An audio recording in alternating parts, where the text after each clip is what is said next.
Salam cuan, selamat datang di channel Top Investa, channel investasi khususnya tentang saham. Mungkin banyak dari Anda yang mendengar tentang saham, namun tentu saja mungkin masih ada yang hanya sekedar tahu saja tapi belum kenal. Oleh karena itu, yuk kita kenalan dengan apa yang namanya saham. Apa sih saham itu sebenarnya? Saham adalah bukti kepemilikan nilai suatu perusahaan, umumnya perusahaan terbuka. Jadi gampangnya, jika kamu beli saham dari suatu perusahaan, misal Telkom Indonesia, berarti kamu adalah salah satu pemilik Telkom yang sah dan berhak untuk mendapatkan hak-haknya sebagai pemegang saham, sesuai dengan porsi saham yang kamu miliki, mulai dari mendapatkan dividen atau keuntungan yang dibagikan perusahaan, serta ikut dalam RUPS atau Rapat Umum Pemegang Saham yang biasanya diadakan oleh perusahaan setiap tahunnya. Asiknya, jika kamu memegang saham suatu perusahaan saat undangan RUPS dibagikan, kamu juga akan diundang dan bisa mengikuti jalannya RUPS. Oke, selanjutnya, apa sih keuntungan yang bisa didapatkan sebagai salah satu pemegang saham? Keuntungan pertama yang bisa didapatkan pemegang saham adalah capital gain atau keuntungan yang diperoleh dari hasil penjualan saham dikurangi modal yang kamu keluarkan untuk membeli saham tersebut. Keuntungan ini didapat karena adanya perbedaan antara harga jual dan harga beli. Sebagai contoh, misal kamu tahun lalu beli saham BRI Syariah yang sekarang jadi Bank Syariah Indonesia di harga Rp500 per lembar. Jika dijual saat ini, kamu akan mendapatkan keuntungan 4 kali lipat karena saat ini harganya mencapai Rp2.500-an. Jadi, jika kamu saat itu investasi sebesar Rp10 juta, saat ini uang kamu telah menjadi Rp50 juta sehingga ada keuntungan sebesar Rp40 juta. Keuntungan kedua, seperti yang disinggung sebelumnya, adalah bisa mendapatkan dividen atau laba dari suatu perusahaan dalam satu periode. Misal nih, Bank BCA tahun lalu atau di tahun 2020 mencatat keuntungan bersih sebesar Rp27,13 triliun. Kemudian dalam RUPS diputuskan bahwa BBCA akan membagikan 48% dari laba bersih tersebut atau Rp13,02 triliun kepada pemegang saham dalam bentuk dividen. Setelah hitung-hitungan, setiap pemegang saham berhak mendapatkan dividen sebesar Rp432 per lembar saham. Jadi jika kamu memiliki satu lot saham BBCA, kamu akan mendapatkan 1 kali 100 kali Rp432, yaitu sebesar Rp43.200 per lot yang kamu miliki. Oh iya, sebagai catatan, satuan untuk jual dan beli saham di bursa adalah satu lot atau 100 lembar.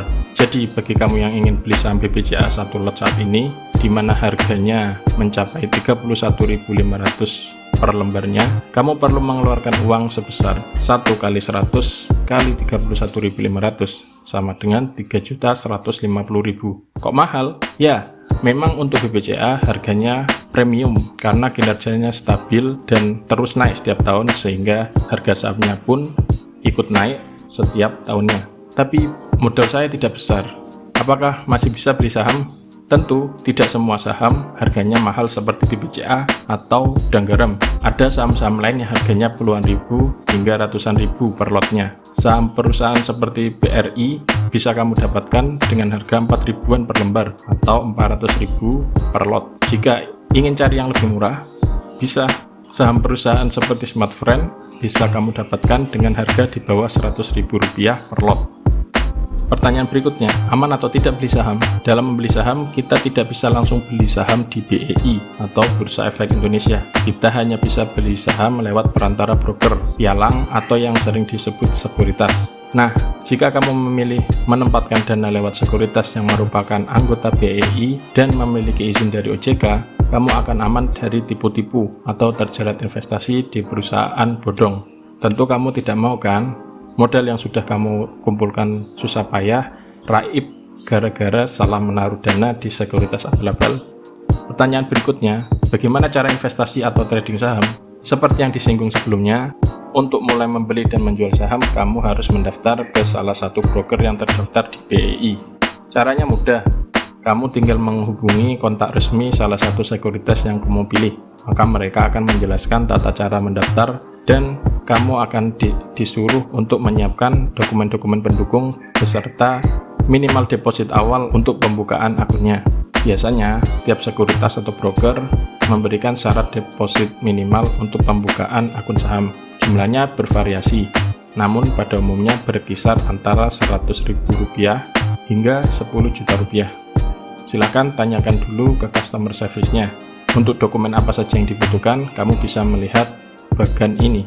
Untuk proses pendaftarannya biasanya berlangsung kurang lebih 2 mingguan. Nah, setelah itu kamu akan diberi akses ke aplikasi broker saham yang sudah kamu pilih, dan kamu tinggal isi saldo RDI kamu atau rekening dana investor yang dibuatkan sekuritas, dan kemudian tada, kamu sudah bisa membeli dan menjual saham secara resmi di Bursa Efek Indonesia.